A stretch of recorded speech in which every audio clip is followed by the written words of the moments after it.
of America, the United Ancient Nations is an intergovernmental organization, currently made up of 160+ members and indigenous nations. The UAN and its work are guided by the purposes and principles contained in its founding charter. The UAN is a manifestation of the profound connection amongst indigenous peoples across the world, including African, Andean, American, European, Caribbean, Oceanic, and Asian regions, rooted in shared wisdom, sustainable practices, and deep reverence for the earth. The United Ancient Nations serves as an international cultural and diplomatic organization focused on uniting indigenous cultures globally. Our governance structure is council-based without territorial claims, led by a collective leadership through our General Secretariat. As a non-state entity with UN-style advocacy, we focus on several key areas: cultural and digital heritage preservation, indigenous diplomacy, revival of indigenous knowledge systems to solve humanity's problems, global peace, environmental preservation, health and wellness, sustained economic development, indigenous and cultural tourism. While the UAN represents numerous indigenous cultures, the United States of KAILASA serves as the first indigenous nation specifically for Hindus. KAILASA's mission is focused on the revival of the ancient enlightened Sanatana Hindu civilization, with a formal governance structure including a head of state, ministers, and ambassadors. Under the leadership of SPH, Supreme Pontiff of Hinduism, Bhagavan Nityananda Paramashivoham, KAILASA has achieved recognition as a sovereign subject of international law, possessing distinctive attributes of juridical statehood. The United States of KAILASA is the main sponsor of the proposed UAN headquarters. This initiative would bring forth an estimated $100 million in revenue for the host country through summits, conferences, tourism, and development projects. The proposed UAN headquarters would represent the world's indigenous nations and peoples through its architectural design. It would blend the best of all worlds, featuring top modern architecture, the highest green building standards, and ancient Vastu architectural principles. This headquarters would serve as a central hub for indigenous diplomacy, cultural preservation, and collaborative efforts towards sustainable development and global peace. Through this initiative, we aim to create a dignified platform for indigenous leadership rooted in ancestral wisdom, cultural legitimacy, and collaborative innovation, enhancing global dialogue and regional stability. The establishment of the UAN headquarters would position a host country at the forefront of a global movement promoting indigenous wisdom while creating significant economic opportunities for the nation and its people.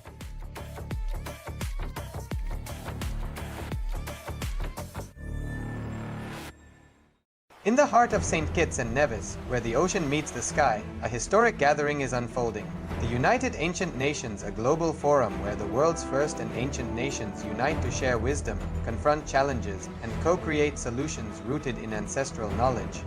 The United Ancient Indigenous Enlightened Nations represents over 160 indigenous member nations and communities, advocating for more than 300 million people across all continents. Here, ancient wisdom meets modern action, fostering international cooperation, cultural preservation, and sustainable development through indigenous leadership.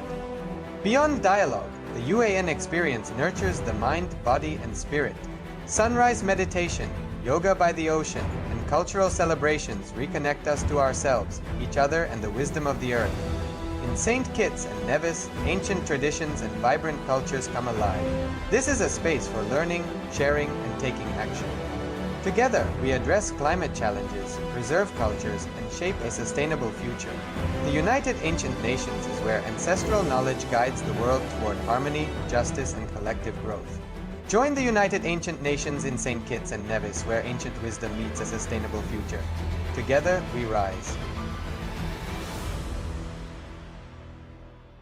Established since 2002 in the United States of America, the United Ancient Nations is an intergovernmental organization, currently made up of 160+ members and indigenous nations. The UAN and its work are guided by the purposes and principles contained in its founding charter. The UAN is a manifestation of the profound connection amongst indigenous peoples across the world, including African, Andean, American, European, Caribbean, Oceanic, and Asian regions, rooted in shared wisdom, sustainable practices, and deep reverence for the earth. The United Ancient Nations serves as an international cultural and diplomatic organization focused on uniting indigenous cultures globally. Our governance structure is council-based without territorial claims, led by a collective leadership through our General Secretariat. As a non-state entity with UN-style advocacy, we focus on several key areas: cultural and digital heritage preservation, indigenous diplomacy, revival of indigenous knowledge systems to solve humanity's problems, global peace, environmental preservation, health and wellness, sustained economic development, indigenous and cultural tourism. While the UAN represents numerous indigenous cultures, the United States of KAILASA serves as the first indigenous nation specifically for Hindus. KAILASA's mission is focused on the revival of the ancient enlightened Sanatana Hindu civilization with a formal governance.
Nityanandam.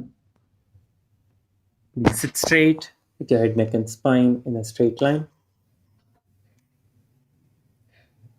Let us now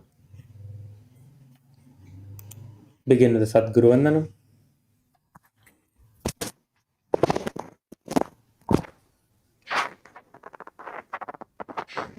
Nityanandam Paramasukhadam Kevalam Jnanamurtim Dvandvatitam Gagana Sadrusham Tattvamasyaadhilaksham Ekam Nityam Vimalamachalam Sarvadhi Sakshibhutam Bhavatitam Trigunarahitam Sadgurum tam namami.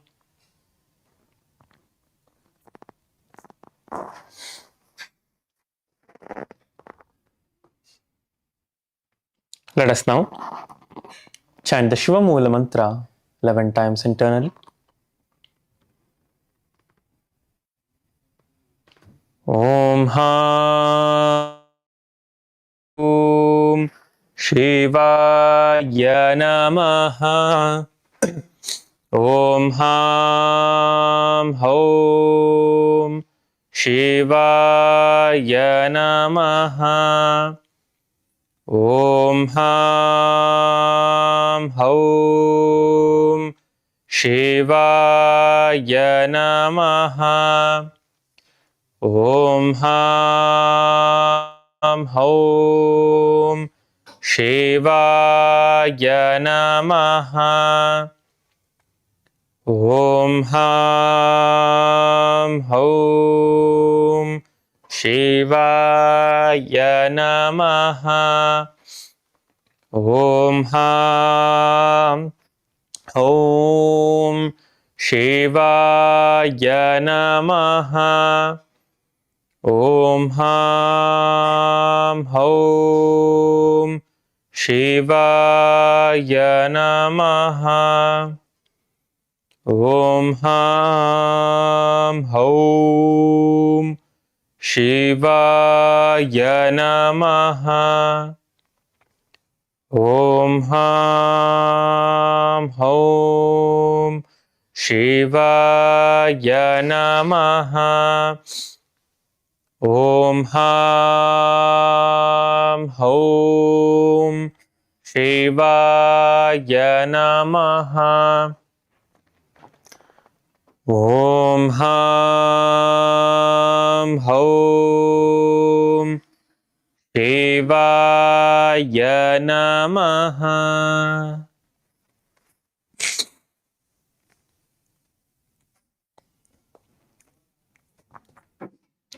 Let us now enter into the Tattva Achamanam. Please take one Uddharani of water, 1 spoon of water with your right hand. Place your right hand into the Gokarna Mudra.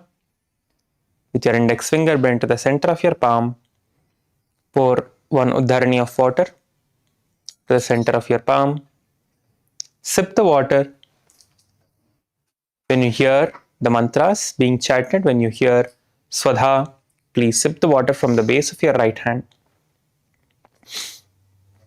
Om Atmatattvam Shodhayami Swadha. Take another Uddharani of water. Om Vidyatattvam Shodhayami Swadha. Take another Uddharani of water. Om Shivatattvam Shodhayami Swadha.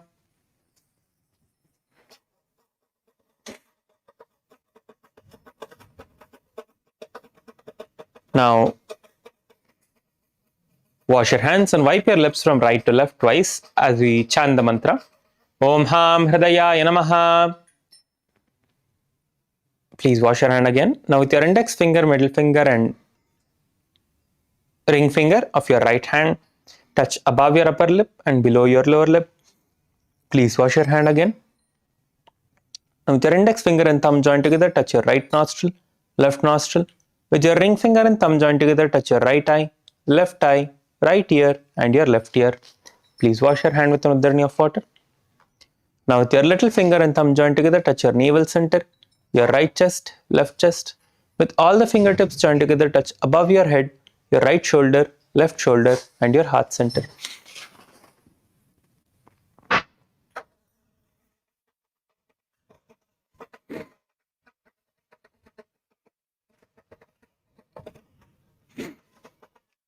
Now, let us enter into the conscious resolution, into Sankalpa. Please close your eyes, sit straight.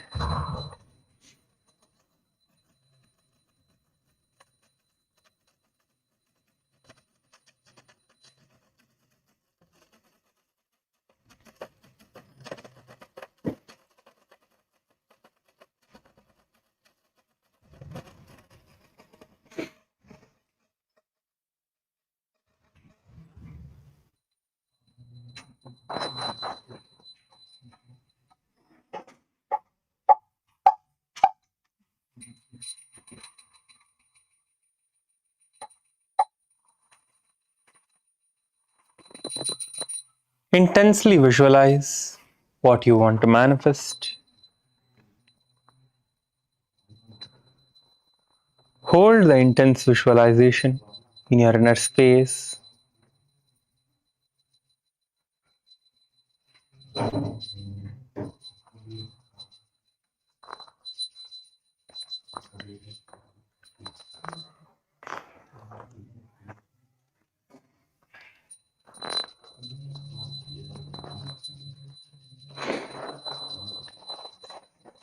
Visualize yourself manifesting all the desires, yourself manifesting all the powers of Paramashiva powerfully.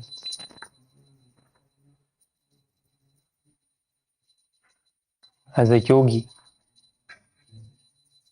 visualize yourself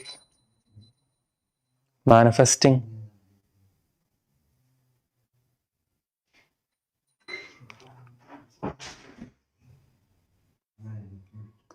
everything that you want in your physical body,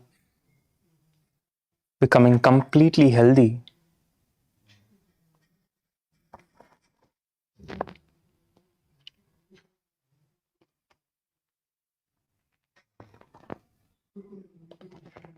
You experiencing completion with yourself, with others,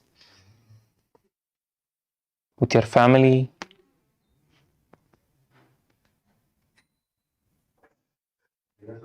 with your body. Visualize yourself manifesting everything that you want.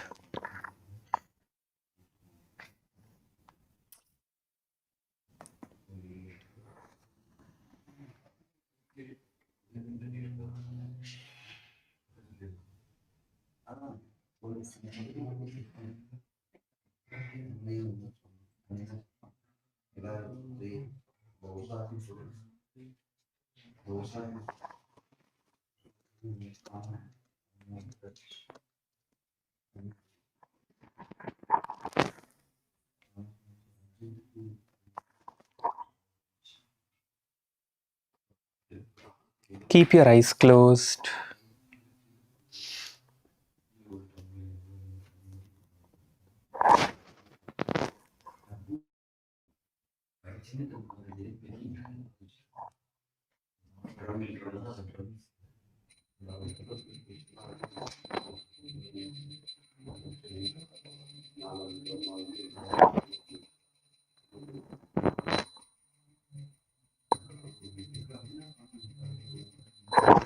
Let us now enter into the Sankalpa. Please clasp your right hand over your left. Place your left hand on your right thigh. With this intense visualization, let us now enter into the Sankalpa.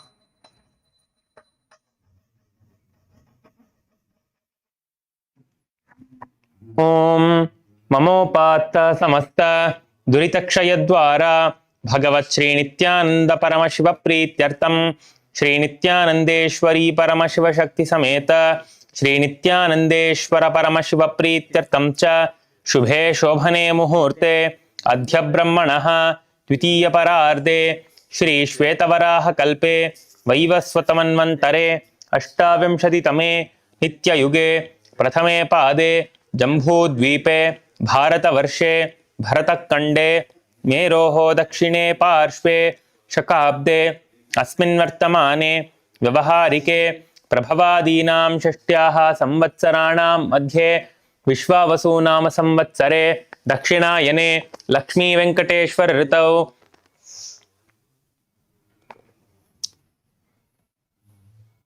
Krittika मासे कृष्णपक्षे द्वितीयायां शुभतिथौ बुधवासरयुक्तायाम् अश्विनी नक्षत्र हर्षणयोग तैतिलकर्ण एवं गुणविशेषण विशिष्टायाम् अस्यां शुभतिथौ श्री कैलासोन्नत द्वादशान्त श्यामला त्रिरूढ श्री मीनाक्षी सुंदरेश्वरा भिन्न स्वरूप परशिवपुत्र रत्नकुमार गुरुमन्यतुल्यावतार श्री पार्वती स्तन्यपान लब्ध दिव्य ज्ञान विश्रुत सकल निगमागम सारभूत द्राविड वेद प्रवर्त्रे श्रीमत् परमशिव करुणा समधिगत मुक्तामय चतुरश्रयान गीयमान छत्र चामर श्रीचिन्नकाहलादि समस्त विरदावल्यलंकृत ज्ञान विज्ञान चक्रवर्ती सर्वजन संघ सद्यो निर्वाण दीक्षा व्ययापवर्ग वर्ष विश्राण जीमूत परमत कलभ केसरी शैव सिद्धांत स्थापनाचार्य श्री राजाधिराज पांड्य महाराज गुरु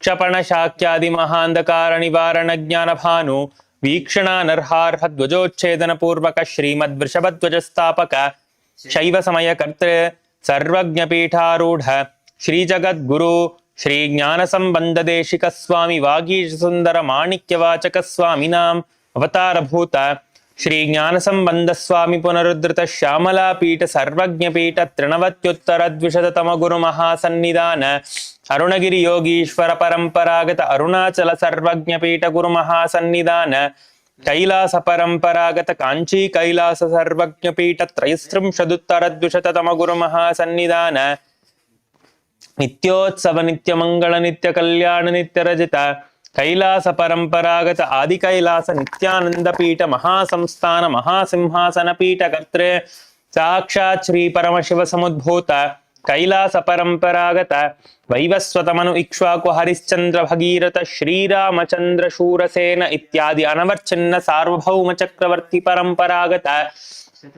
चतुष्षष्टि योगिनी मंडित चतुष्षष्टि संप्रदाय प्रवर्तक मनुधर्म शासन सूर्यवंश प्राप्त सर्वज्ञ पीठ सुरांगी साम्राज्य मूर्धाभिषिक्त चूड़ामणि साक्षात् श्री परमशिव समुद्भूत कपिल महागुरु पुनरुद्धृत महानिर्वाणी पीठ अष्टोत्तर सहस्र श्री महामंडलेश्वर साक्षात् श्री परमशिव समुद्भूत श्री महागणपति समारंभ अनवच्छिन्न पीठाधीश्वर गुरु परंपरा प्राप्त अटल पीठ अष्टोत्तर सहस्र श्री अटल पीठाधीश्वर धर्म मुक्त स्वर्गपुर स्वर्ण पीठ त्रयोविंश गुरु महासन्निधान कैलास परंपरागत आदिपीठ सर्वज्ञ पीठ जगद्गुरु श्री कैलास पुनरुद्धारक श्री कैलास परमाचार्य श्रीमत् परमहंस परिव्राजकाचार्य वर्य सच्चिदानंद प्रणव स्वरूप श्रोत्रिय ब्रह्मनिष्ठ श्रीमज्जगद्गुरु श्री भगवत् श्री नित्यानंद परमशिव श्री ज्ञान संबंध देशिक परमाचार्य स्वामिनां प्रीत्यर्थम तेषां पादारविन्दयोः भक्ति सिद्ध्यर्थम गुरुकृपा कटाक्ष सिद्ध्यर्थम क्षेम स्थैर्य वीर्य विजय आयुरारोग्य ऐश्वर्याणाम् अभिवृद्ध्यर्थम धर्मार्थ काम मोक्ष चतुर्विध फल पुरुषार्थ सिद्ध्यर्थम समस्त दुरितोपशांत्यर्थम समस्त मंगलावाप्त्यर्थम भगवत् श्री नित्यानंद परमशिव प्रसादेन सकुटुंबस्य ज्ञान वैराग्य जीवन मुक्ति प्राप्त्यर्थम पूर्ण आरोग्य युक्त दृढ़गात्र योगी शरीर सिद्ध्यर्थम परमशिव शक्ति आविष्करणार्थम नित्यानंद योगाभ्यासम करिष्ये।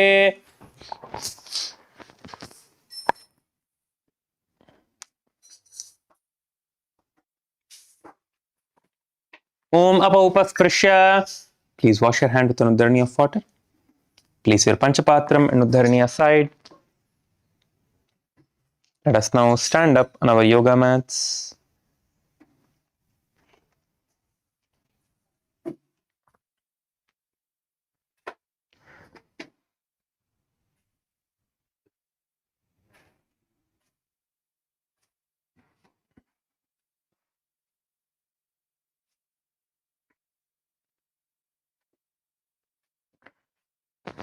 Before we begin the Nityananda Yoga, we would like to share a few safety guidelines.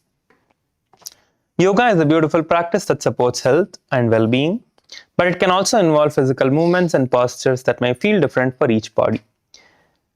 Please listen to your body at all times and move at your own comfort level. If you have any medical condition, including but not limited to heart conditions, high or low blood pressure, recent surgery, injury, or if you are pregnant, a senior citizen, or under medical care, please consult your physician before engaging in this or any exercise program. By joining today, you acknowledge that you are choosing to participate at your own pace and responsibility. The organizers and instructors will lovingly guide you, but cannot be held responsible for any discomfort or injury. Let us now begin with the warm-up. Please start rotating your head. Please rotate your head.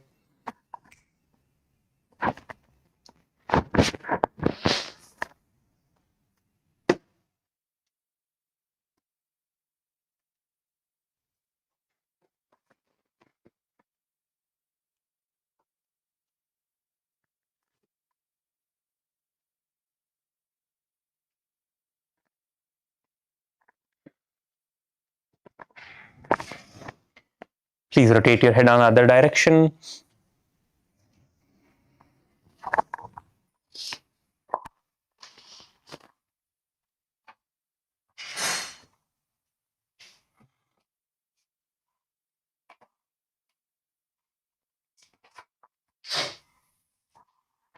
Now interlace your fingers and place your hands behind your head and gently press your head forward.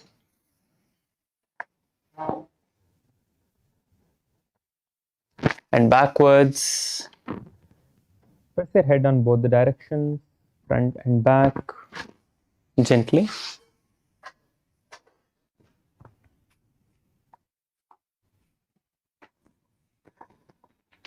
Now let's start rotating our hands. Please start rotating your hands. Keep your hands straight and start rotating your hands.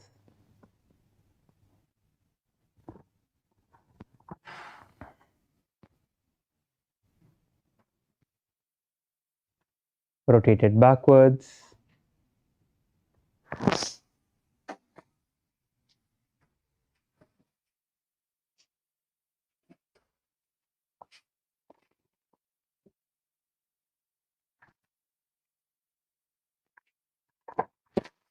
Now place your hands on top of your shoulders.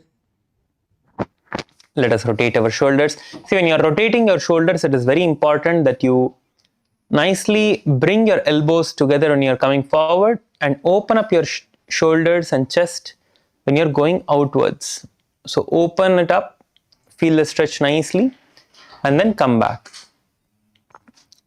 So nicely open it up and come back. So repeat it like this.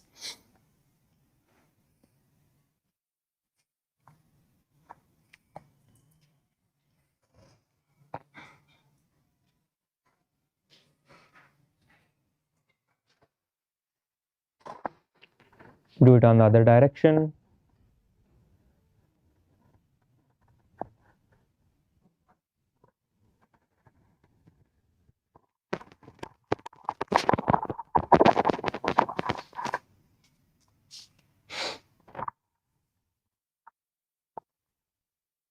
Now leave your hands loose by the sides and start swinging your body from side to side. Swing your body to the right and to the left. Swing your body nicely.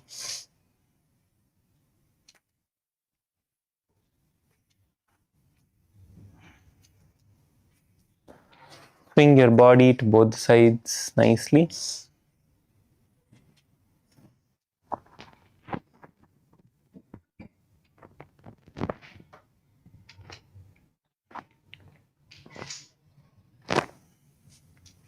You can relax now. Have a slight gap between your legs. Bend forward and down. Try to get your hands onto the ground in front of you. And start bouncing up and down. How much ever you can reach down, go that much down. How much ever down you can reach, go down. Keep your knees straight. Only if you keep your knees straight, you will feel the nice stretch in your hamstrings and your lower back. So keep your knees straight. Keeping your knees straight, how much ever you can go down that much. It's okay if you're only able to go halfway or just able to touch the ground with your tip of the fingers. You're not even able to touch the ground, that is fine. Wherever you are, repeat this again and again by going up and down from there.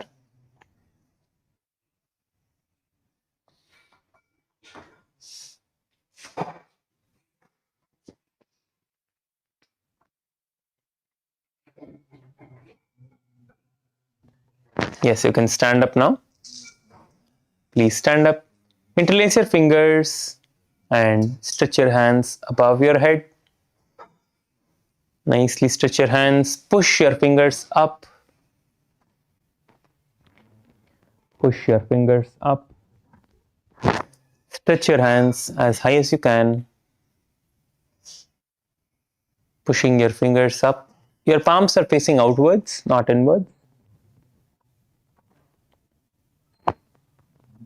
Push your hands up and out. Now exhale and bend towards the left side and towards the right side. When you go down, exhale, and when you come up, inhale. So repeat this on both the sides a few times.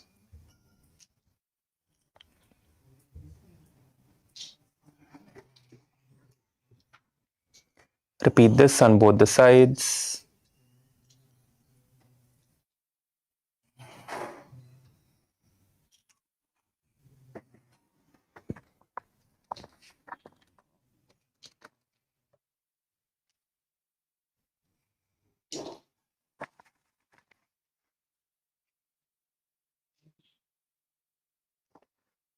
Yes, you can relax now.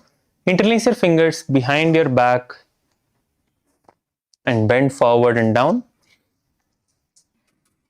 Now interlace your fingers, push your hands out with your fingers and your palms facing outwards, and stretch your hands out and bend forward and down. Get your hands as high as you can. It's not that you have to touch the ground. So the goal here is not just to touch your ground, but to lift your hands as high as you can. Feel the stretch in your shoulders.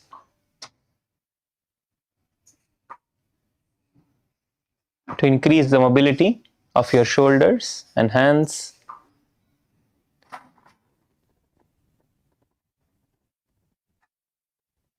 You can relax now. Please stand up. Now again interlace your fingers behind your back and bend backwards. Interlace your fingers behind your back, bend backwards. Nicely go down. Leave your head loose towards the back. This is the Kapothanika Takasana. This is one of the asanas that we are going to be performing as part of the Dvitiya Vinyasa Krama. This will help you to stretch your shoulders, your upper chest, your lower back, your upper back. It will stretch your muscles. So go as low as you can and drop your head backwards. If you want to, you can place your hands on the back of your legs as well and go down nicely. And you can come up again. Now stretch your hands in front of you and rotate your fingers.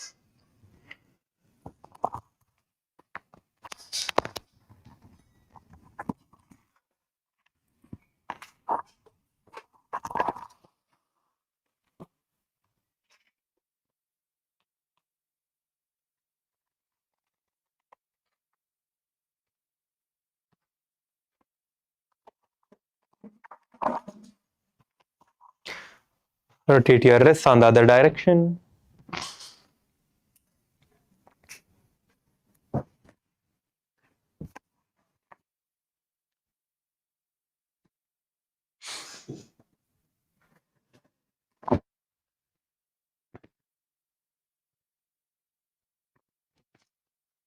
Now stretch your fingers out and pull your fingers towards yourself on both the directions, downwards and upwards.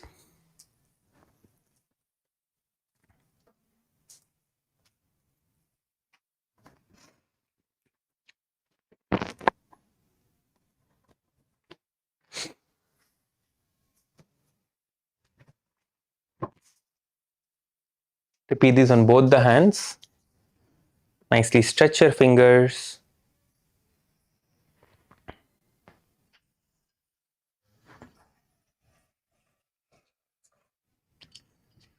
Stretch your fingers.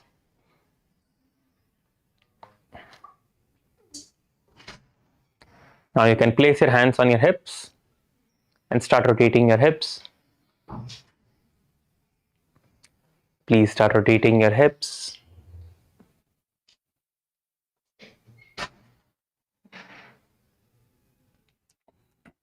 Please start rotating your hips.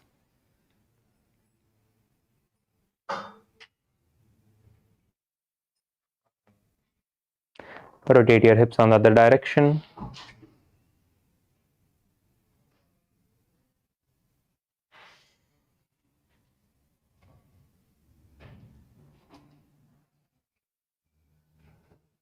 Now place your hands on top of your knees and rotate your knees.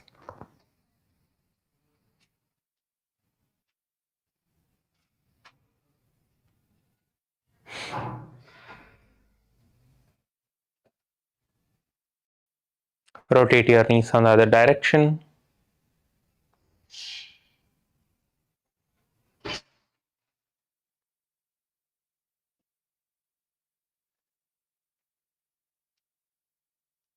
Now please stand up and rotate the ankle of your right leg. Stand on your left leg and rotate the ankle of your right leg.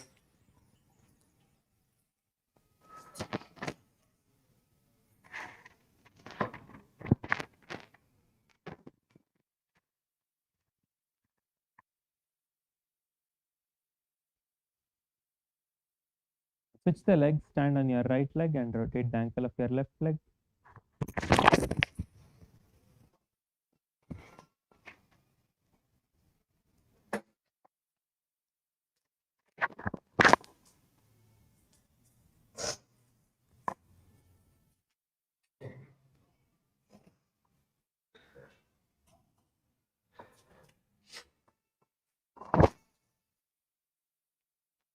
Now, let us get ready to start jumping. Let us prepare ourselves and start jumping. We are going to be starting jumping for 1 minute. On the count of 3, let's all start jumping. 3, 2, 1, start. Let's all start jumping. Please start jumping. Please start jumping. Jump, jump, jump, jump, jump. Please come on, all of you jump.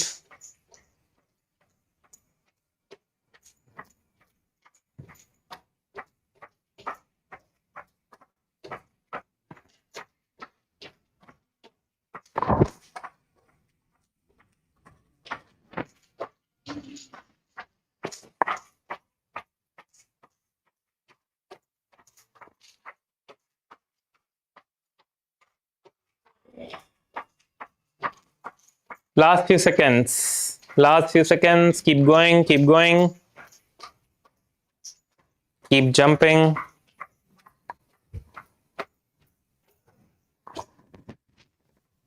Keep jumping. Keep jumping.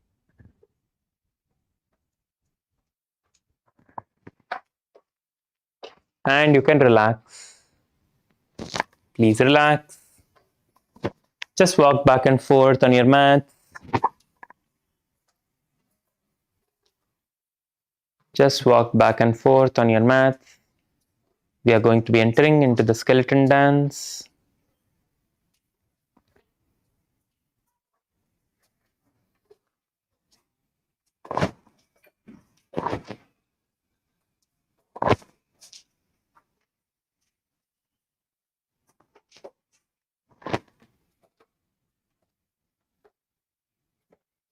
Let us now close our eyes. Please close your eyes.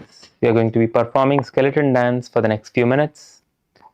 Please close your eyes. Intensely visualize your body as pure bones. No muscles, no skin, nothing other than bones, just a skeleton.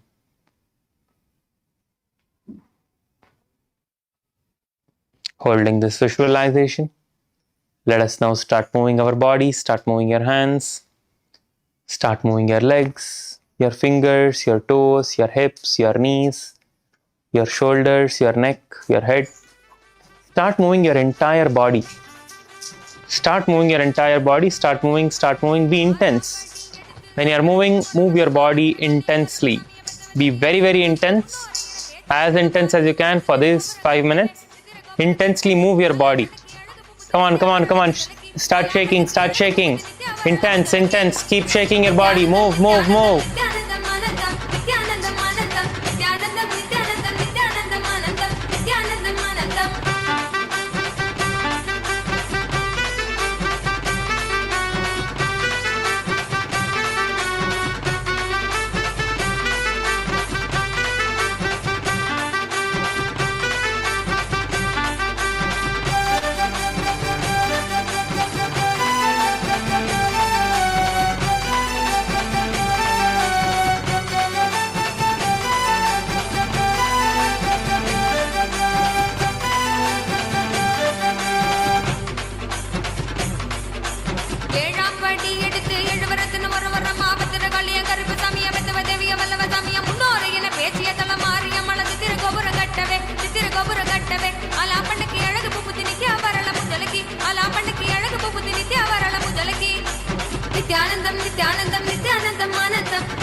Keep shaking, move, move, move. Last few seconds.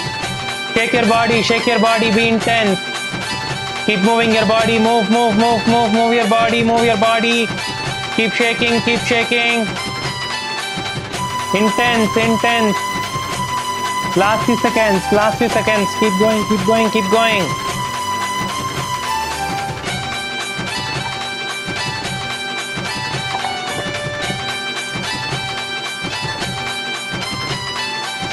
Keep moving, keep moving. We're not done yet. Keep moving, keep moving. Last few moments, last few moments. Yes, you can relax now. Just stand still. Just stand still. Close your eyes. Intensely breathe in and breathe out.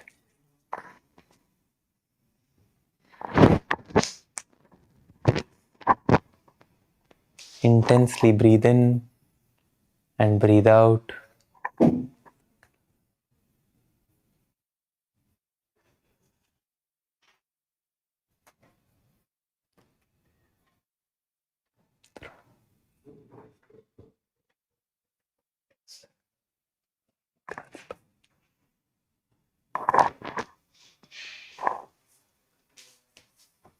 Unclutch from all the thoughts. Bring your gaze within.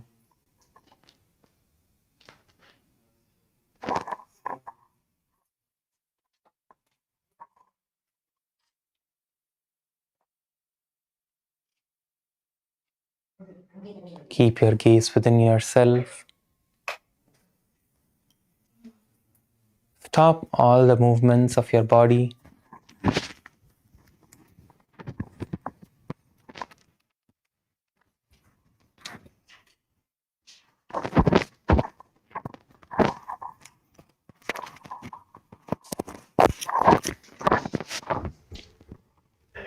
Unclutch from all the movements and just stand still.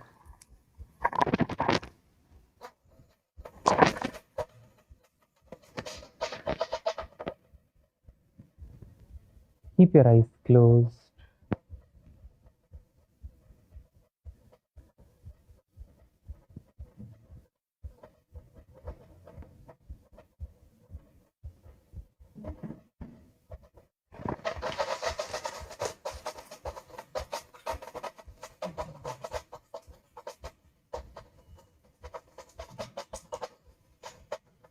Inhale deeply and exhale deeply. Every breath that you take in is going into your body. It is the life energy. Prana, the air that you're breathing in, carries the life energy. So deep inhalations and exhalations is very important. Bringing awareness to your breath is very important. So keep the awareness onto your breath. Inhale deeply and exhale deeply.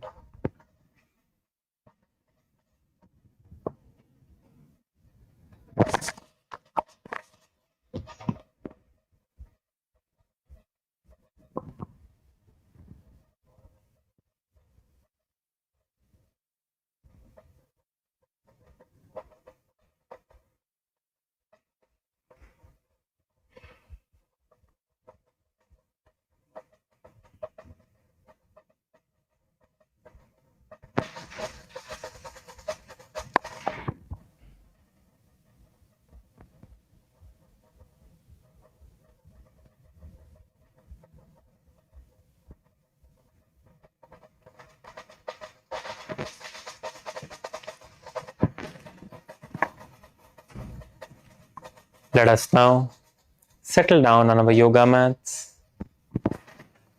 Please settle down.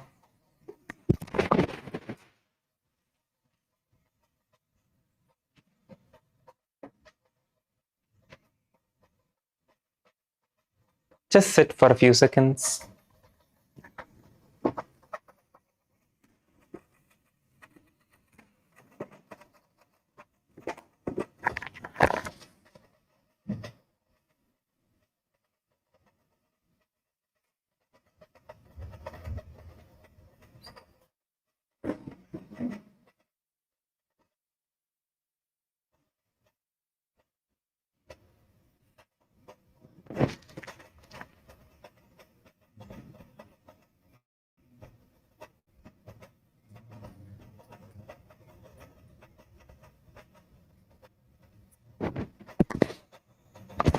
Let us now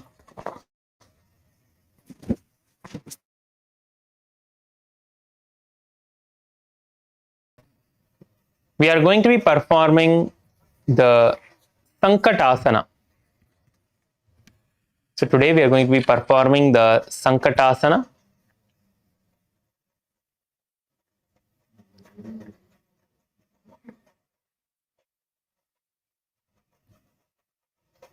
So in the Sankatasana, to get into the position, let us first stretch our legs out in front.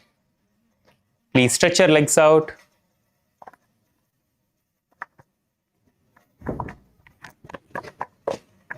Please stretch your legs out in front of you.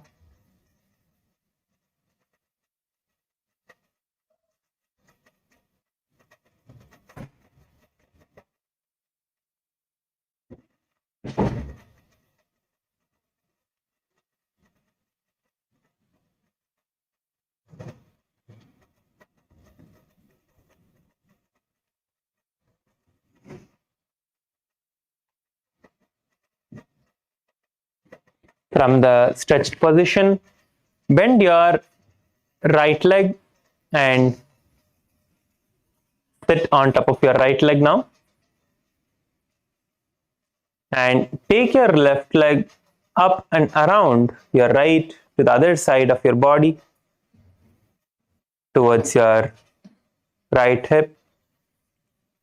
Take your left leg and place it close to your right hip. And from here, as you're seated in this position, bring your hands towards the opposite knees. Place your hands on top of the opposite knees. Place your hands on top of the opposite knees.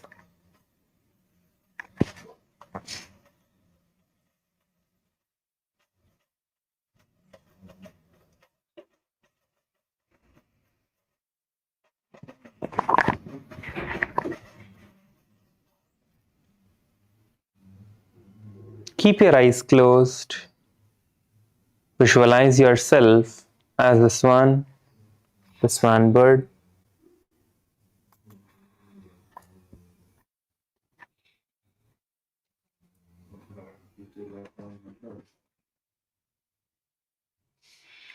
Let us perform the Ujjayi Pranayama, which is inhaling from your mouth and your nose.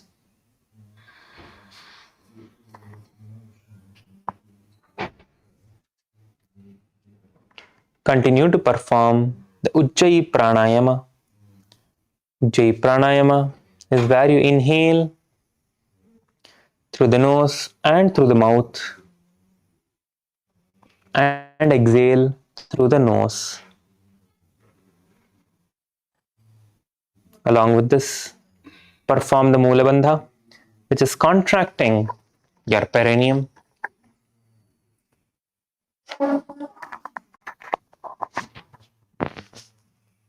Perform the Mula Bandha, contracting your perineal muscles. Chanting the japa. Om Nityananda Paramashivoham.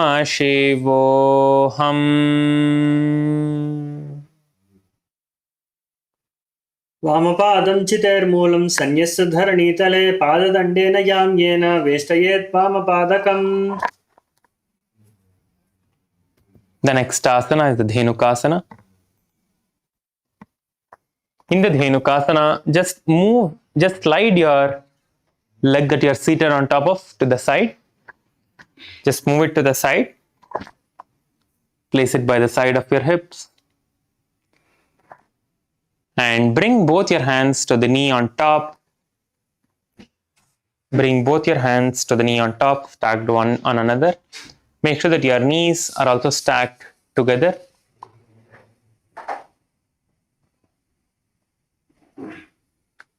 Visualize a cow in your inner space. Let us continue to perform the Ujjayi Pranayama. This time, along with the Ujjayi Pranayama, we are going to be doing the Udhyana Bandha. Udhyana Bandha is where you inhale through your nose and your mouth and completely exhale through your mouth and tuck your stomach in and up. So first you are performing the Ujjayi Pranayama. Once you exhale completely, you are sucking your stomach in and up into the Udhyana Bandha.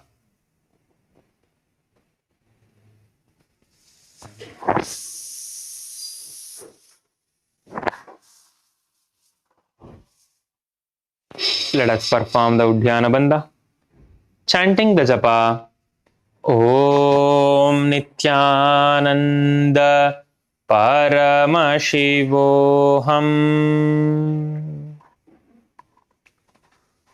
अनुशाकिनगर पंचडं ऋषिहिलिन्दकल्यम्नि.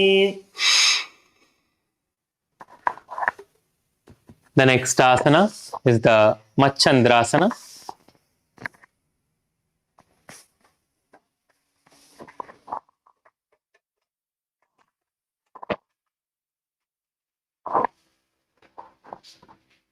In the Machandrasana, bring your left leg towards your right hip,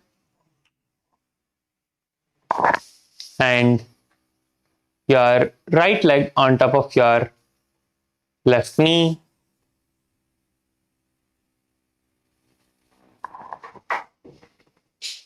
Right leg on top of your left knee. And you're going to place your left hand on top of your right hand on top of your left thigh from the back, and your left hand on top of your right knee in the front. So first place your left hand on your right knee and your right hand on top of your left thigh from the back. You have to place it from the back. So you are going to twist your body completely, stretching yourself and moving your body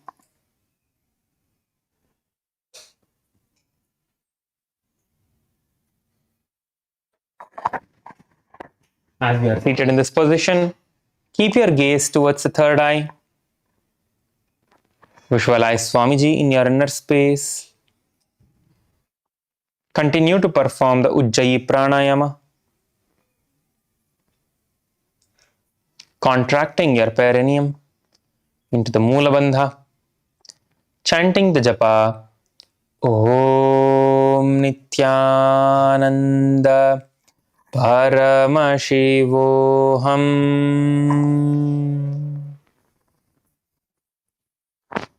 वामजंग परिदक्षिण ठाने वामहस्त पिष्ट दिश आने बहरो दक्षिण पाद है जोई ताकि नलजू पकड़े सोई. The next asana is the Machandrasana too. As your legs are in the same position, hold on to your big toes in the Prana Mudra. From here, bend forward, bringing your chest towards your legs and your forehead towards the ground. All of you, please get into this position.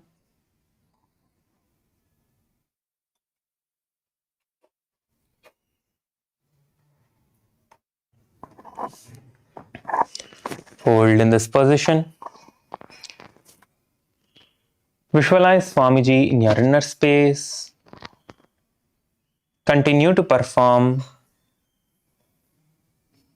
the Ujjayi Pranayama.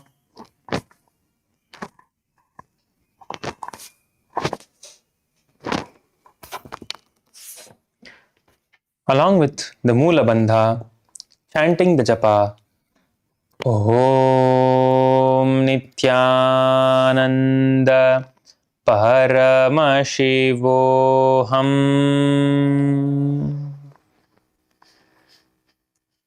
प्रथम जी मनोचरण जोई वामजंग पर राखे सोई ताकि AD कड़ी soul जावे बहरो जगति यहवर करावे. The next asana is the Guru Asana. In the Guru Asana, you are going to interlace your fingers and place your fingers on top of your right thigh.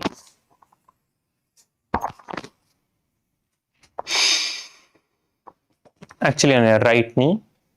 Place your interlaced fingers on your right knee. Keep your back straight. Keep your eyes closed. Visualize Swamiji in your inner space. Continue to perform the Ujjayi Pranayama. Tuck your chin to the chest in the Jalandhar Bandha. And then completely exhale, sucking your stomach in and up into the Udhyana Bandha. Contracting the perineum into the Moola Bandha. Chant the japa Om Nityananda Paramashivoham.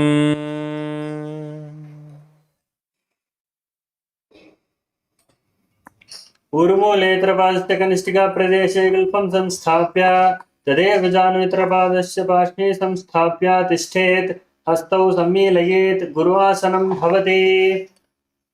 Now again, please stretch your legs out in front of you. We'll repeat this on the other side. Now place your left leg under you. Be seated on top of your left leg.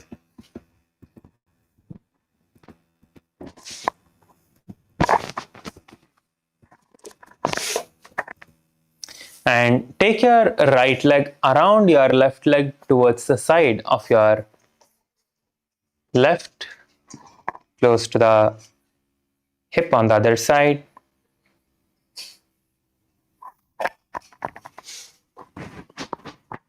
Place your hands on top of your opposite knees. Visualize yourself as a swan, the bird swan. Continue to perform the Ujjayi Pranayama along with the Mula Bandha, chanting the japa Om Nityananda Paramashivoham.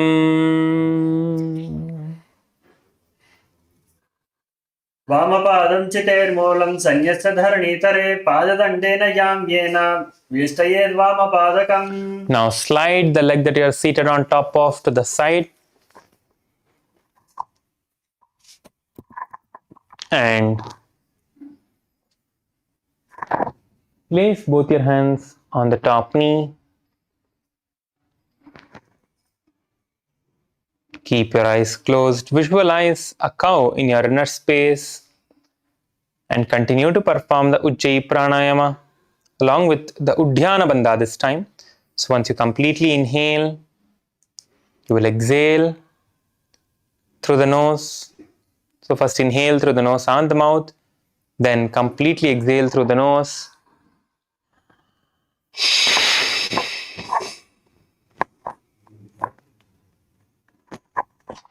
And suck your stomach in and up as much as you can.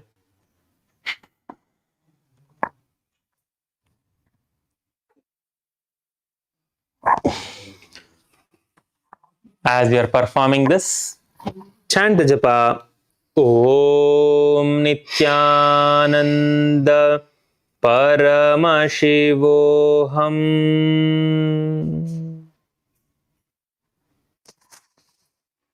विशाखनगरपञ्चडं ऋषिः लिन्दकल्यम्नी.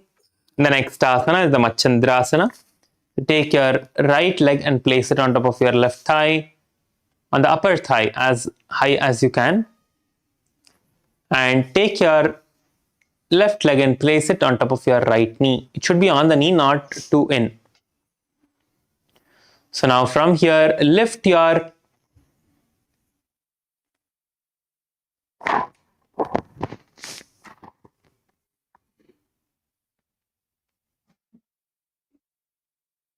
hand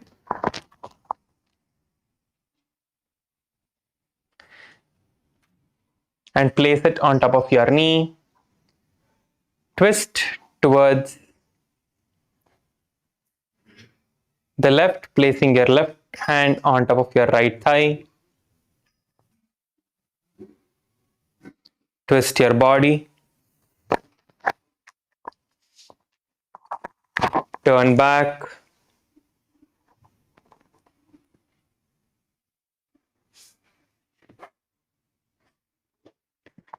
Use your hands to twist your body. Press your knee and your thigh and twist your body nicely backwards. You'll feel the stretch in your lower back. You may also feel a slight pain or a pinch. Just stop at that point. When you feel that slight pain or pinch, just stop there and hold in that position.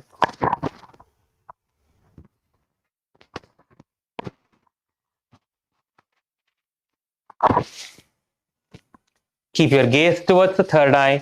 Visualize Swamiji in your inner space. Continue to perform the Ujjayi Pranayama along with the Mula Bandha, chanting the japa Om Nityananda Paramashivoham. वामजंग परिदक्षिण Thane वामहस्त पिष्ट दिशाने बहरो दचन पाद है जोई ताकि नलजू पकड़े सोई. Now you can untwist your body and hold on to your big toes in the Prana Mudra. Hold on to your big toes. Bend forward and down, bringing your chest towards your feet, your legs, and your forehead towards the ground. Keep your eyes closed. Visualize Swamiji in your inner space. Continue to perform the Ujjayi Pranayama.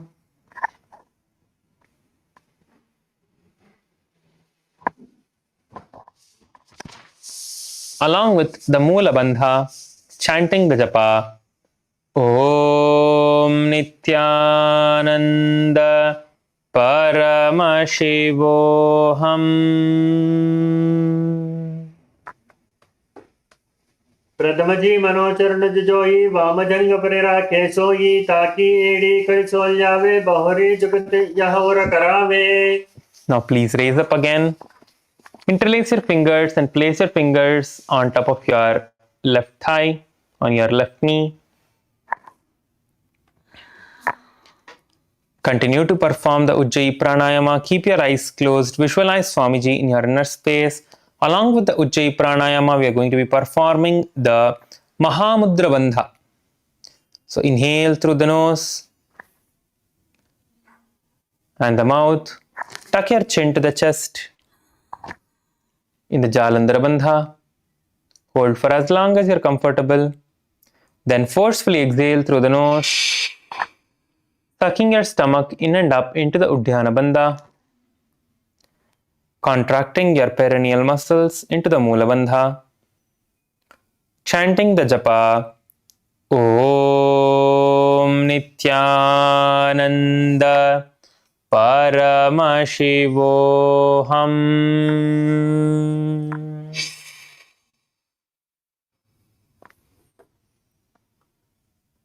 ऊर्मूलेत्रपादस्य कनिष्ठिका प्रदेशे गुल्फं संस्थाप्य तदेव जानुत्रपादपार्श्वे संस्थाप्य तिष्ठेत् हस्तौ सम्मीलयेत् गुरुवासनं भवति.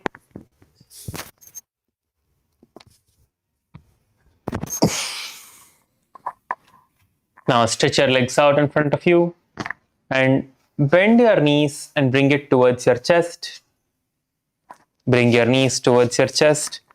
Place your hands on top of your opposite knees. With your thighs together, spine straight. Keep your tongue pressed against the roof of your mouth to the back of your throat as much as you can. Visualizing that you are receiving the nectar of Amrita dripping from the Sahasrara Chakra. This is the Kechari Mudra. We are performing the Kechari Mudra now. Keep your gaze towards the third eye, visualizing Swamiji in your inner space. Let us continue to perform the Ujjayi Pranayama. Inhaling through the nose and the mouth. In this asana, we are going to only perform the Moola Bandha.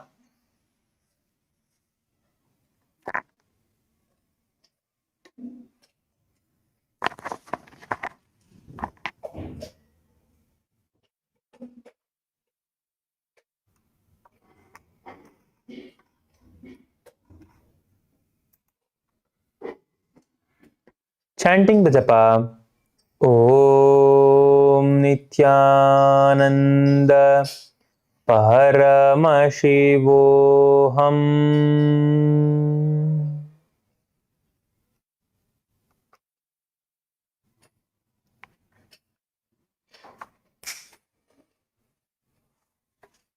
पादतले भुवोन्निधाय जानुनिवृचिनिधाय विपरीतहस्ताभ्याम् ऊरुसहितजङ्गे निबध्य तिष्ठेत् पशासनं भवति. The next asana is the Bodha Shokasana. As you're holding on to your legs, hold on to the opposite wrist this time. Hold on to your opposite wrist and place your chin on top of your knees. Bring your chin towards your knees. Keeping your gaze towards the nose, visualize that you are in an abode of bliss, experiencing the ultimate ecstasy and oneness. Continue to perform the Ujjayi Pranayama along with the Mula Bandha, chanting the japa Om Nityananda Paramashivoham. दो पगतली भूपरि थरे कोरमा हिले ऐसे करे core मिलाई उकड़ बेसे जंगा घाचते अग्र निवेसे.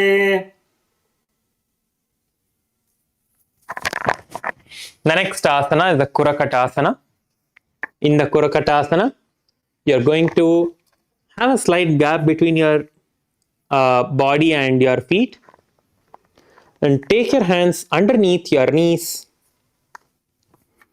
and hold on to your opposite elbows from under. Keep your back as straight as you can. Let us continue to perform the Kechari Mudra, reaching your tongue as back as you can and visualizing that you are catching the nectar of Amrita dripping from the Sahasrara Chakra.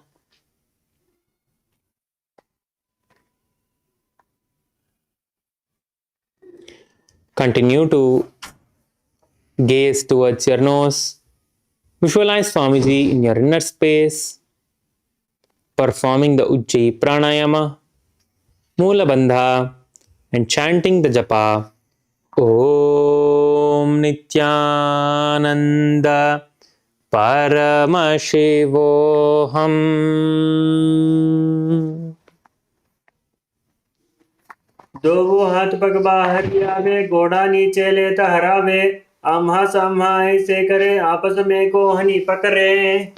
Now just cross your right leg over your left and keep your toes pointed up. There's no other change other than this. Keep your gaze towards the nose. Continue to perform the Kechari Mudra.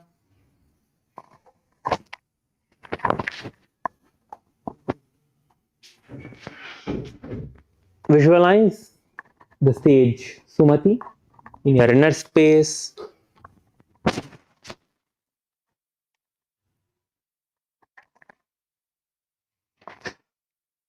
Perform the Ujjayi Pranayama along with the Mula Bandha, chanting the japa Om Nityananda Paramashivoham.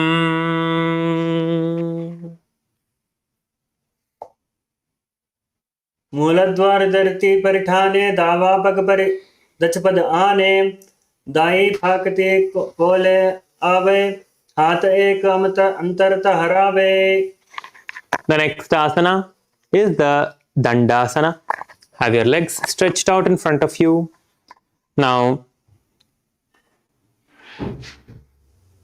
interlace your fingers and raise your hands above your head.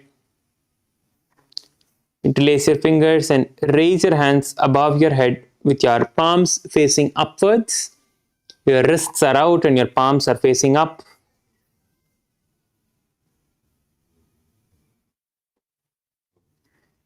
Continue to perform the Kechari Mudra.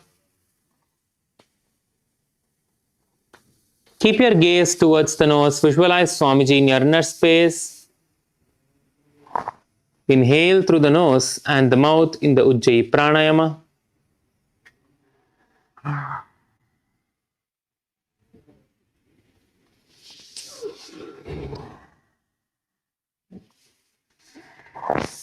Along with the Pranayama, we are going to be performing the Mahamudra Bandha.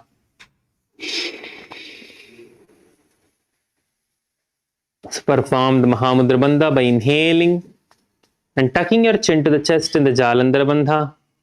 Hold for as long as you're comfortable. And when you can't hold any longer, exhale through the nose completely, sucking your stomach in and up into the Udhyana Bandha. Along with this, perform the Mula Bandha, contracting your perineum, chanting the japa Om Nityananda Paramashivoham. इदानीं गर्भिणीनां योगाभ्यासो यथा लघु सुखप्रसवलाभाय प्रोच्यते प्रात्मनेपति. The next asana is the Arambhasana. In the Arambhasana, you all can get into partners. In the Arambhasana, all of you can please get into partners. So first, have your legs stretched out. Sit in the same position with your legs stretched out. And from here, you are going to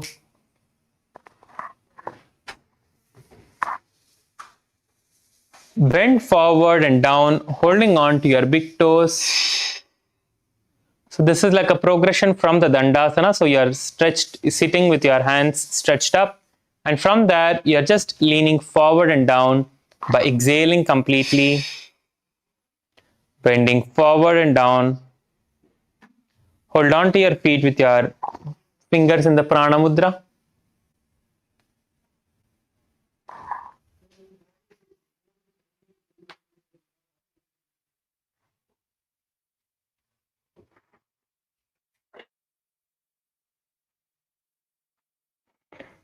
You can take the support of your partner to push you down as much as you can.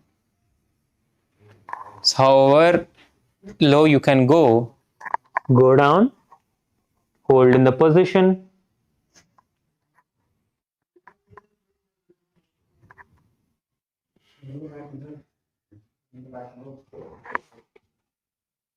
Go down as much as you can and hold in this position. Visualize Swamiji in your inner space.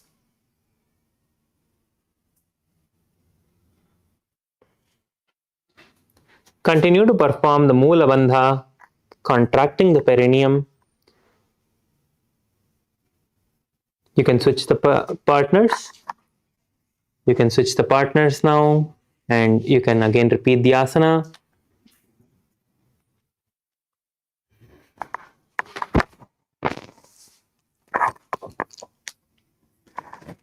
Switch the partners, help the other partner to bend forward and down. Make sure that the person who is down is having the knee straight. The knee is not bent in this, so bring your awareness towards your knees. Make sure that it's completely straight. Keep your knees completely straight. Do not bend your knees. And hold in the position.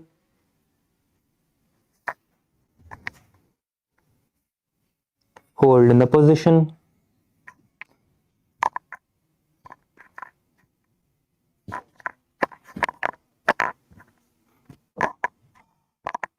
Keep your gaze towards the third eye. Visualize Swamiji in your inner space.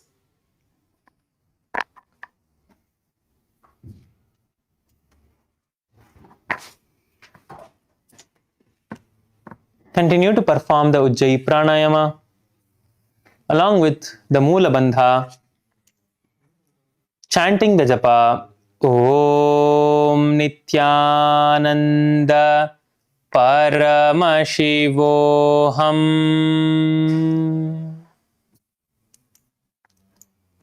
दो पग मिलावे पसारी पगा का अंगूठा पकड़ी लिलाट गोड़ा लगावे शरीर समीराश है आसन कोगो गुण आरंभ की विधि उतर सनमूष बैसी आरंभ करे.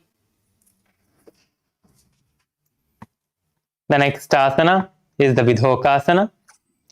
In the Vidhokasana, you're going to continue to have your legs stretched, but slightly lift your knees up and take your hands under your legs.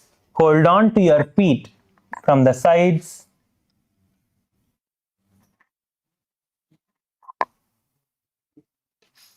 Hold on to your feet from the sides. You need to almost get your shoulders under your knees. So try to get your shoulders under your knees, going as low as you can.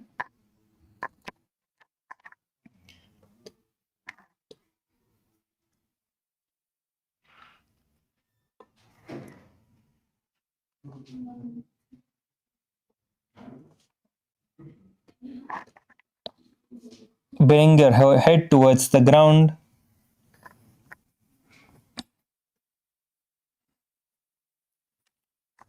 Bring your forehead towards the ground. Keep your gaze towards the third eye. Visualize Swamiji in your inner space.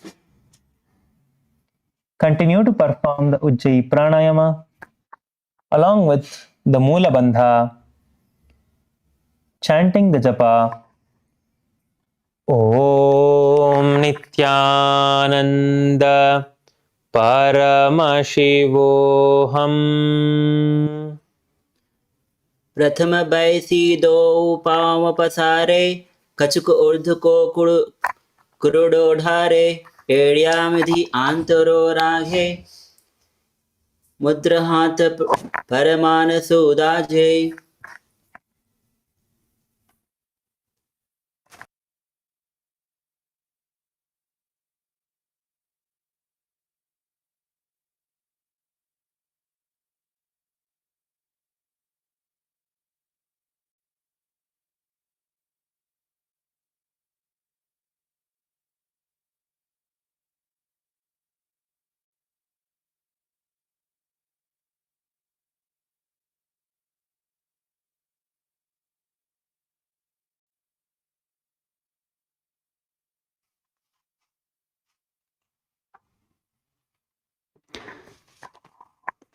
The next asana is the Jalandhari Pavasana.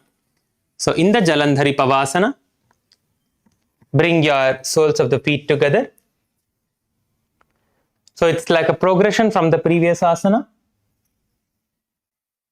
Extend both the legs out with your heels together and bring your hands towards the sides by inserting it underneath your legs with your palms facing upwards.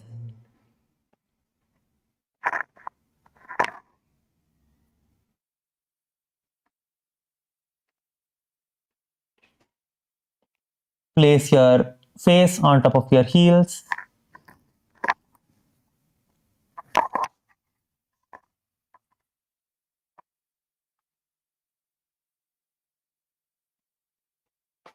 Your palms are facing upwards. Make sure that your palms are facing upwards. Keep your gaze towards the nose. Visualize Swamiji in your inner space. Continue to perform the Ujjayi Pranayama along with the Mula Bandha, chanting the japa Om Nityananda Paramashivoham.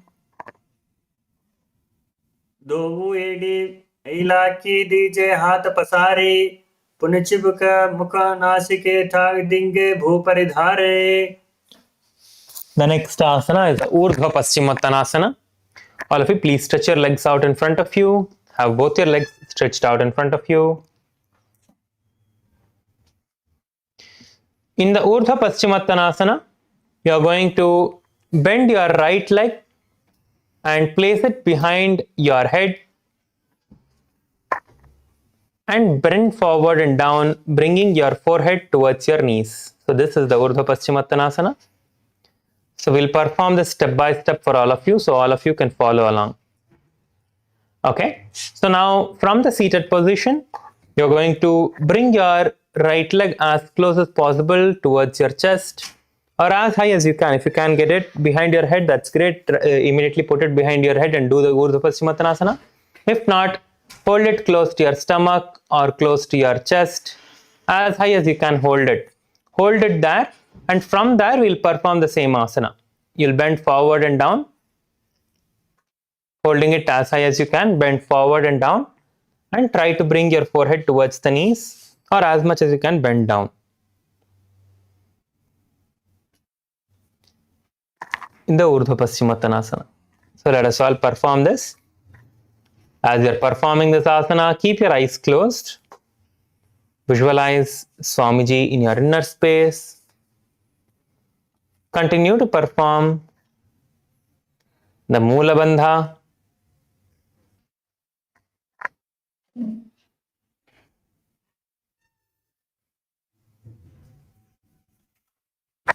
So we are going to be performing a new pranayama now. So this pranayama is called the Pratyahara Kumbhaka. So in the Pratyahara Kumbhaka, you are going to inhale and visualize the energy in different points of your body. So starting with your soles, then your generative organs, then your navel center, your heart center, then the middle of the eyebrows, your forehead, and the Brahmarandra, your Sahasrara chakra, your crown of the head. So concentrate the prana in each of these points.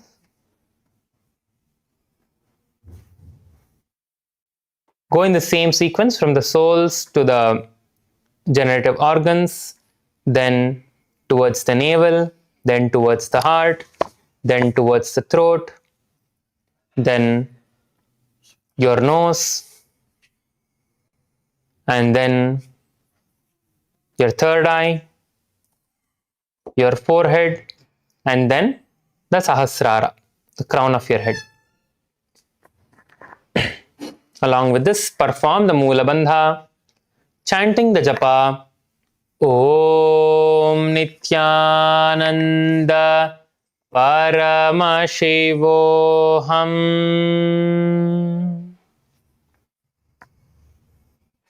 पश्चिमतानवत्सं स्थितिं कृत्वा एकं पादं ग्रीवायां धृत्वा तिष्ठेत् ऊर्ध्वपश्चिमतानं भवति. The next asana is the Anantasana. In the Anantasana, you're going to lay down in this position. You're going to lay down by putting your leg behind your head. So put your leg, place your leg behind your neck and lay down onto the ground. Just lay down onto the ground with your leg behind your head.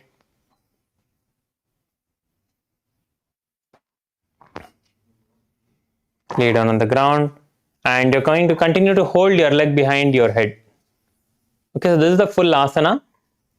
So we'll progress into this. So from the lying down position itself, you can just try to lift your right leg and bring it as high as you can, either towards your chest or towards your stomach, or wherever you can. Just hold there.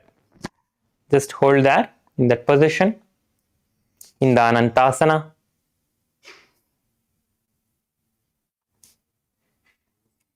Hold in this position.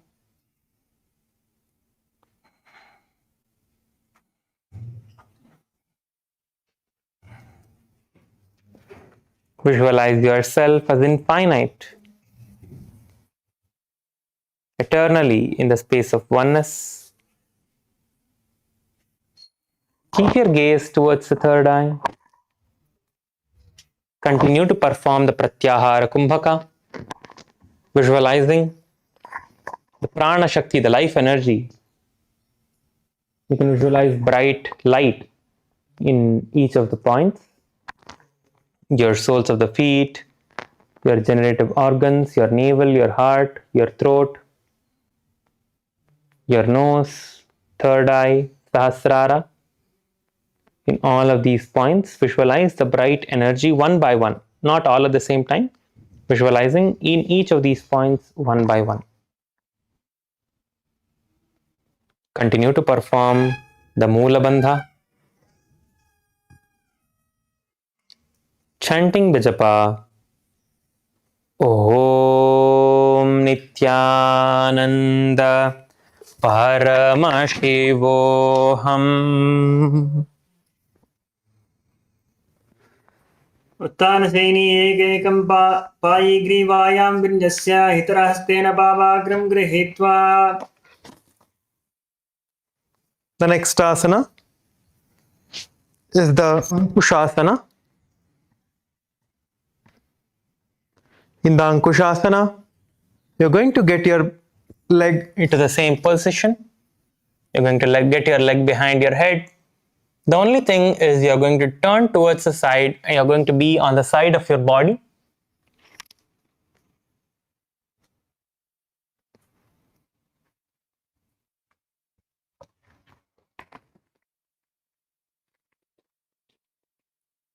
And place your hand on to your butt like this.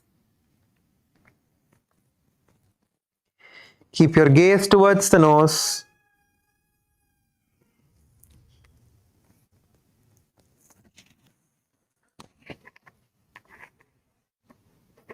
Visualize Swamiji in your inner space. Continue to perform the Pratyahara Kumbhaka along with the Moola Bandha, chanting the japa Om Nityananda Paramashivoham.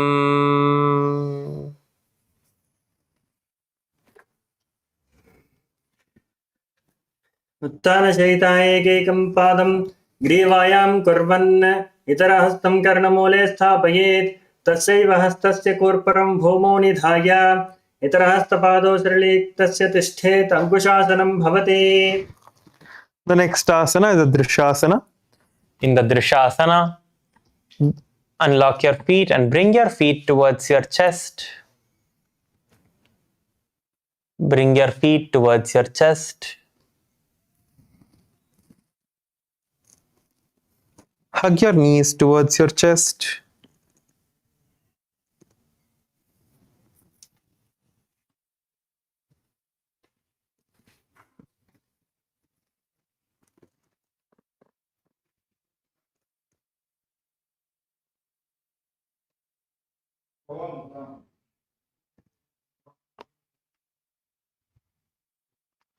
From here, just roll yourself from side to side. You'll feel your lower back being massaged. Just roll yourself from side to side as you hug your knees towards you.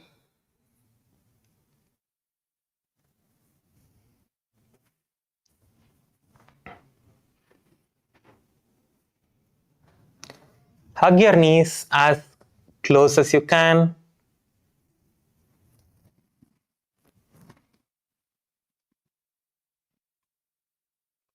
Keep your eyes closed. Visualize Swamiji in your inner space.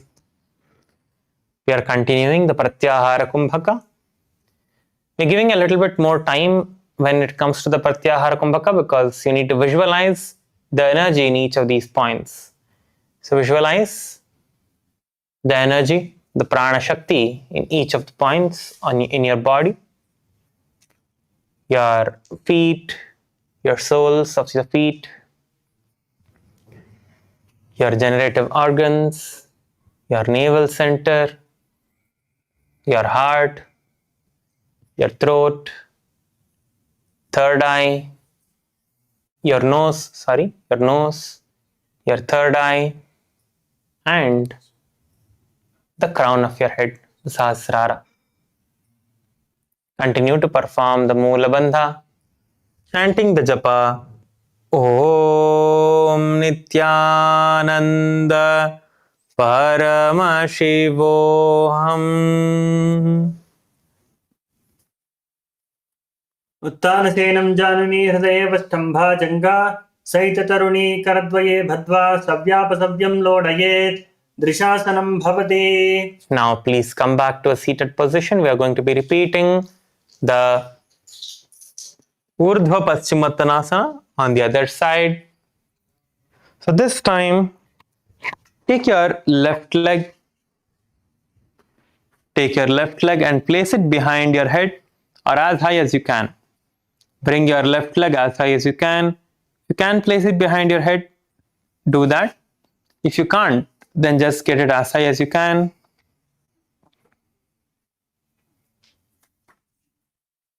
Get your left leg as high as you can. If you can hold it with your hands, you can hold it towards your chest or wherever you can.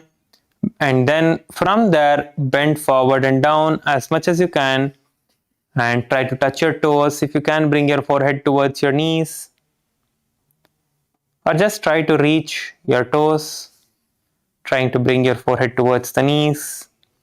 You can hold on to your leg with one hand. If your leg is not staying in one place, you can hold on to your leg with one hand as you perform this asana. Keep your eyes closed. Visualize Swamiji in your inner space. Continue to perform the Pratyahara Kumbhaka along with the Moola Bandha.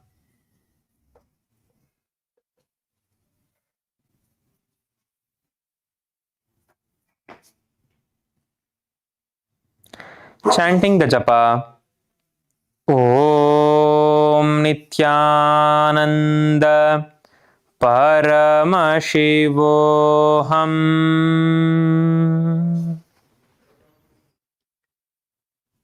पश्चिमदानवत्सं स्थितिं कृत्वा एकं पादं ग्रीवायां धृत्वा तिष्ठेत् ऊर्ध्वपश्चिमदानं भवति. Now you're going to lay down. You can unlock your feet and lay down. Unlock your feet from this position, lay down onto the ground. Now again take your left leg and lift it as high as you can. Bring it towards your stomach or towards your chest, close to your ears. If you can place it behind your neck. Hold it whichever is your maximum stretched position of your leg. Hold it in that position.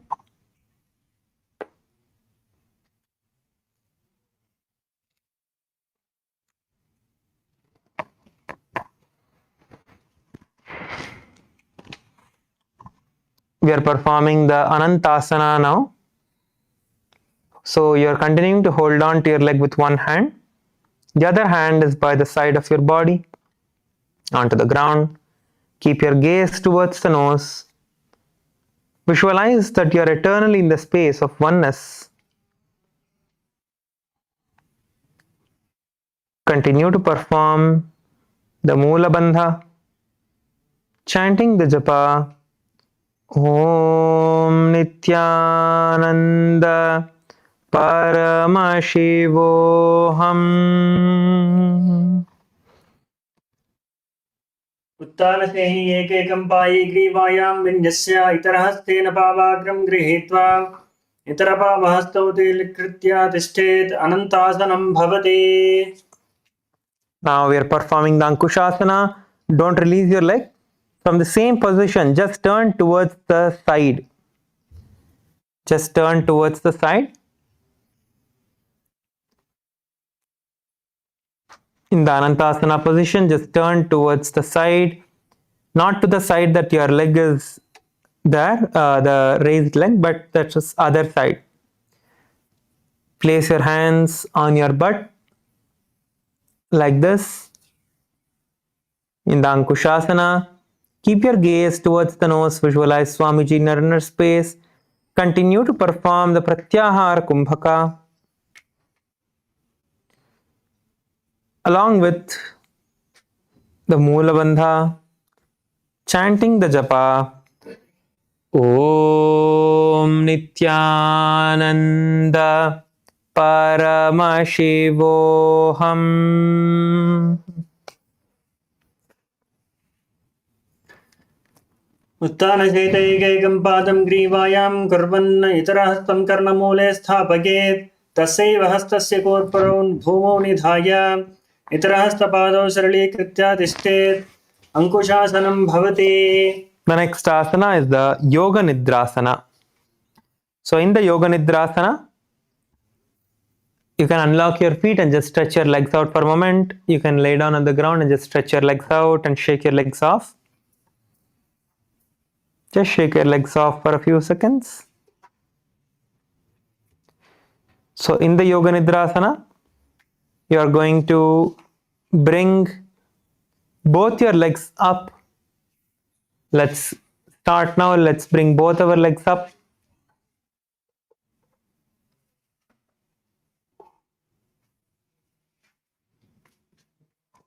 Bring both your legs up as high as you can. Bring your leg towards your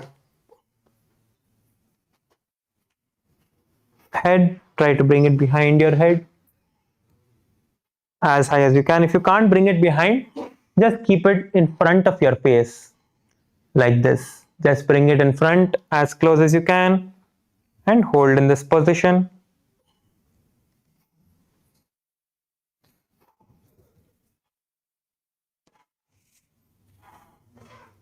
Try to bring it as close as you can towards your face. If you can place it behind, try to place it behind.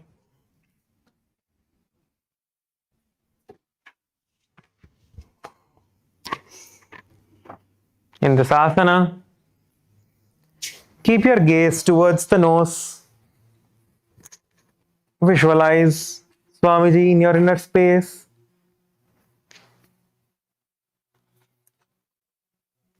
Continue to perform the Pratyahara Kumbhaka along with the Moola Bandha, chanting the japa Om Nityananda Paramashivoham.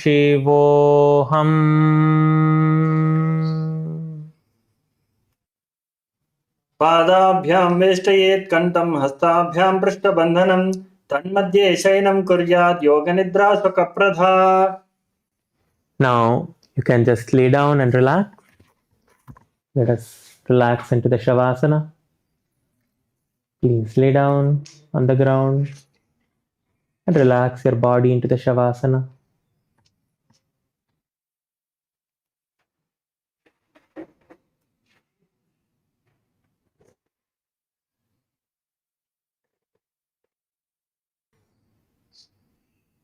Visualize that the Kundalini Shakti is raising up from the base of your spine. First, completely relax your body and place your hands by the sides of your body, your palms facing up. Visualize the Kundalini Shakti raising up from the base of your spine to the crown of your head in the form of a bright snake.